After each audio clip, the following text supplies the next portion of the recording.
ಕಲಿತ ಸಾವಿತ್ರಿಬಾಯಿ ದೇಶದ ಮೊದಲ ಶಿಕ್ಷಕಿಯಾದರು. ದೇಶಕ್ಕೆ ಮೊದಲ ಶಿಕ್ಷಕಿಯಾದರು.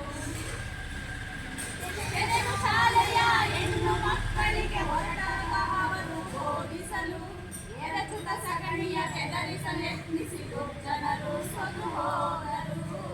ಜನರು ಸೋತು ಹೋದರು.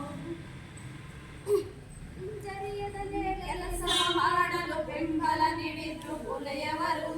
ಅಂಜದೆ ಅಳುಕದೆ ಪಾಠವ ಮಾಡಲು ಸಂಗಾತಿ ಫಾತಿಮ ಜೊತೆಯಾದರು. ಸಂಗಾತಿ ಫಾತಿಮ ಜೊತೆಯಾದರು.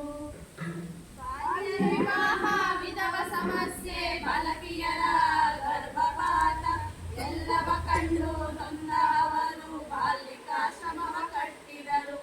ಬಾಲ್ಯಕಾಶ್ರಮವ ಕಟ್ಟಿದರು. ಒತ್ತಾಸೆಯಾಗಿ ಸ್ಟೇಫಂಡ್ ನೀಡುತ್ತಾ ಉತ್ತೇಜನವ ನೀಡಿದರು. ಮಾತೃಭಾಷೆಯಲ್ಲಿ ಕವಿತೆಯ ಬರೆಯುತ್ತಾ ಪ್ರಥಮ ಕವಯಿತ್ರಿ ಎನಿಸಿದರು. ಪ್ರಥಮ ಕವಯಿತ್ರಿ ಎನಿಸಿದರು. ಬಯಸುತ್ತ ಸಮಾಜದೆಲ್ಲರ ಏಳಿಗೆ ಜ್ಯೋತಿಬಾರನೊಂದಿಗೆ ಕೈ ಜೋಡಿಸಿ ಸತ್ಯ ಶೋಧಕ ಸಮಾಜ ಬೆಳೆಸುತ್ತ ಧೈರ್ಯವ ತುಂಬಿದರೆಲ್ಲರಲ್ಲಿ. ಧೈರ್ಯವ ತುಂಬಿದರೆಲ್ಲರಲ್ಲಿ. ಪ್ಲೇಗಿನ ಹಾವಳಿ ಎಲ್ಲೆಡೆ ಕಾಣಲು ಕಂಗಾಲಾಗದೆ ಸಜ್ಜಾದರು.